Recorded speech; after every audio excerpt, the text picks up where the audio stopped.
Hi friends, Tina Did It here and welcome back to my channel. Today I'll be sharing with you how I made this spotlight. It was super easy to make and I'm definitely pleased with the way it looks, and I made this using only 2 items.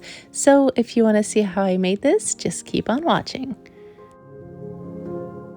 First, you want to run to Target and pick up this bell. I found this at the dollar spot.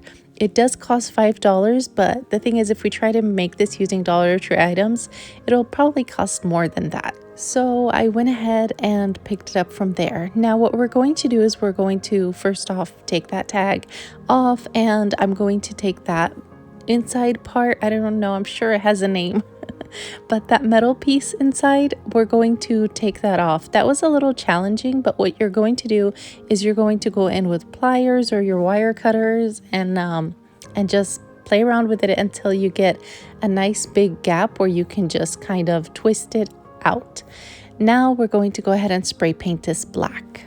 And now it's time to add the light. But before I forget to mention, if you like videos that are straight on point and cute and simple projects like this one, and definitely affordable, be sure to subscribe and click that bell so you're notified every time I upload a video. And we're pretty much done with our light here. I told you this project was going to be super easy, but this is a simple push on, push off kind of light from Dollar Tree. But one thing you can do is that if you have one that's maybe with remote control, that would probably work even better.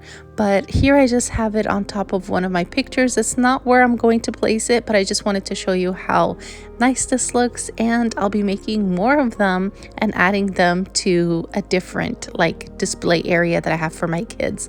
But let me know down in the comments what you think. I definitely love the way it turned out, and it was super easy to make. And to change the batteries for that push light, by the way, you just twist, bring it on out, and that's it. So be sure to stop by the comment section and let me know what you think. I'd love to hear from you. And if you like this video, be sure to give it a big thumbs up and subscribe for more fun DIYs, and be sure to share with your friends. Thank you all for watching. Stay safe, and I'll see you all next time. Bye.